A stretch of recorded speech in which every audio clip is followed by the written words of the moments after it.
Welcome to today's episode of Kidstown Corner.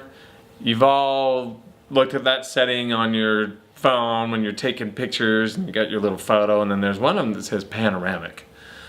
And that gets that whole wide view. Well, we use panoramic x-rays in dentistry, and we're going to talk a little bit about that today.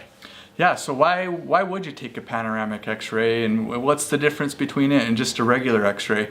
So when we're talking about just, regular x-rays in dentistry, it's mostly x-rays that we use to identify if there's any cavities. And so the main place that x-rays help us identify cavities is down in between the tooth. So when Dr. Brett and I are doing an exam, we can see the top of your tooth, we can see the front of your tooth and the back of your tooth, but we can't see down in between the teeth. So we'll take small x-rays to help us identify if there's any cavities going on in between the teeth. It also helps us know how deep, even if we do know there's a cavity on the top of the tooth, the x-ray can help us identify how deep the tooth is. So those are kind of the basic x-rays that most people know about. But what is this panoramic x-ray that Dr. Brett's talking about, and when would it be necessary and why? Right.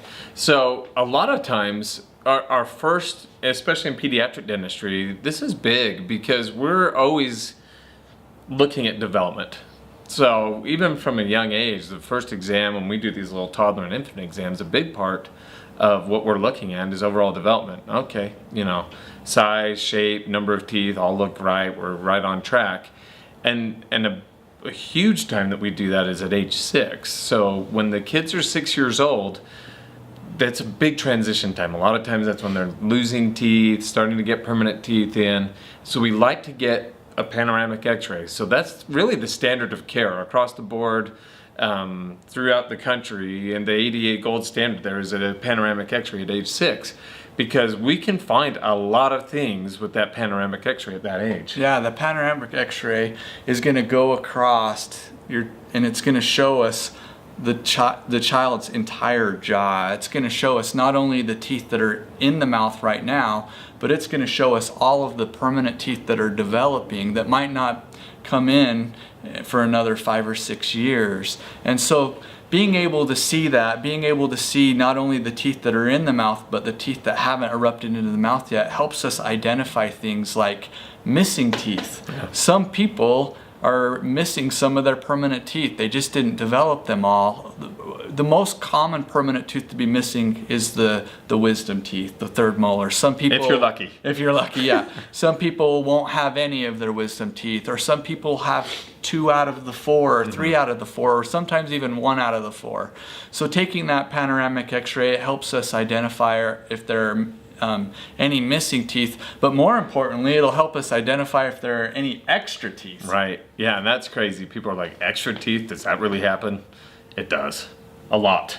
We see it a ton. And the most common area that we see extra teeth is between these front 2 teeth on the top. It's called the mesiodens. So we'll look at that, because what it can do, if we don't catch that until later on, let's say you don't have this panoramic x-ray at age 6. And the kid does have an extra tooth right up here. Well, around age 7 or 8, one of the teeth will probably have come out, and he'll have a permanent tooth coming down, and the other side, for some reason, the baby tooth's still staying there. And nothing's happening. And she's like, well, what's going on here? We get this x-ray, and what do you know? There's an extra tooth that's blocking the permanent tooth from coming down, and now it's a mess. Now we're playing catch up instead of being proactive and taking care of the problem ahead of time.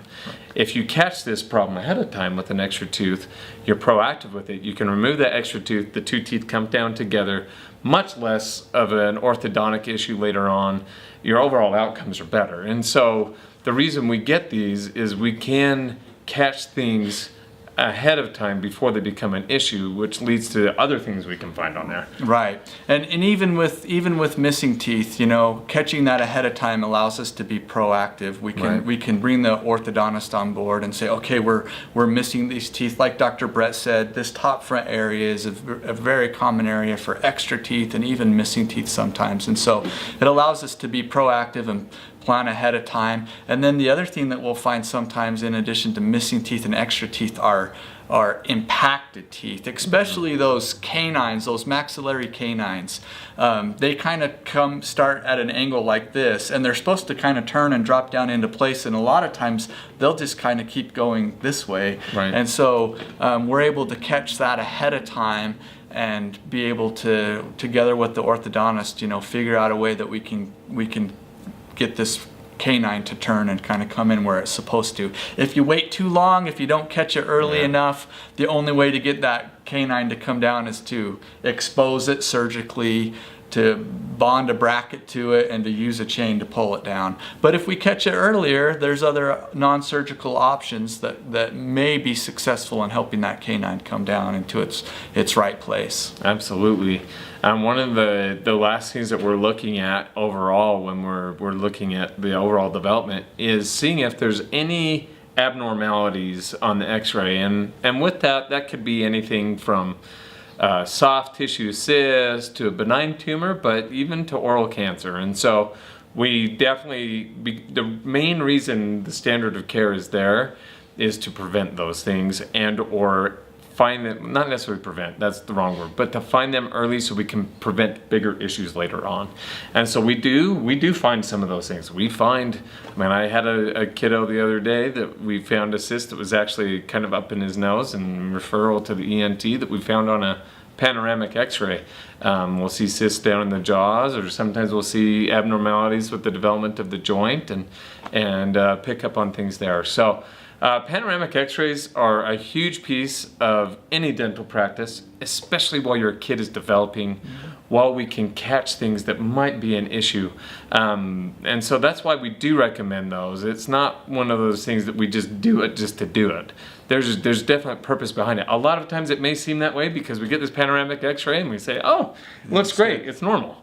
You know, and that's the majority of the cases. But I would say weekly, I don't know if you feel the same way, but weekly I see something interesting on a panoramic x-ray, whether it's missing teeth, extra teeth, maybe some type of little lesion or something we're investigating. So that really wraps it up. I don't know if you have anything else there. Yeah, be sure if it's something that we probably do, like Dr. Brett said, the first time around 6 years old, Right. and then usually around 12 years old as well. So it's something important that we do. Yeah, absolutely. So hopefully you learned something from this today about panoramic x-rays, why we take them, what we're looking at when we see them. We'll include a little clip to show you what one looks like on there too, so you can see, you know, what it is we were talking about. So here's an example of a panoramic x-ray, just to kind of show you what it looks like. It's pretty crazy when we pull these up. It's kind of fun with the kids to say, did you know you have that many teeth in your mouth altogether? Because it's always interesting to see all the permanent teeth that are down here developing. So that's what you're seeing. These are the baby teeth that are going to be lost, and then the permanent replacements. And so when we look at whether teeth are missing, we look underneath each one of the baby teeth, and we can see that every one of them has a replacement. So this kid isn't missing any teeth.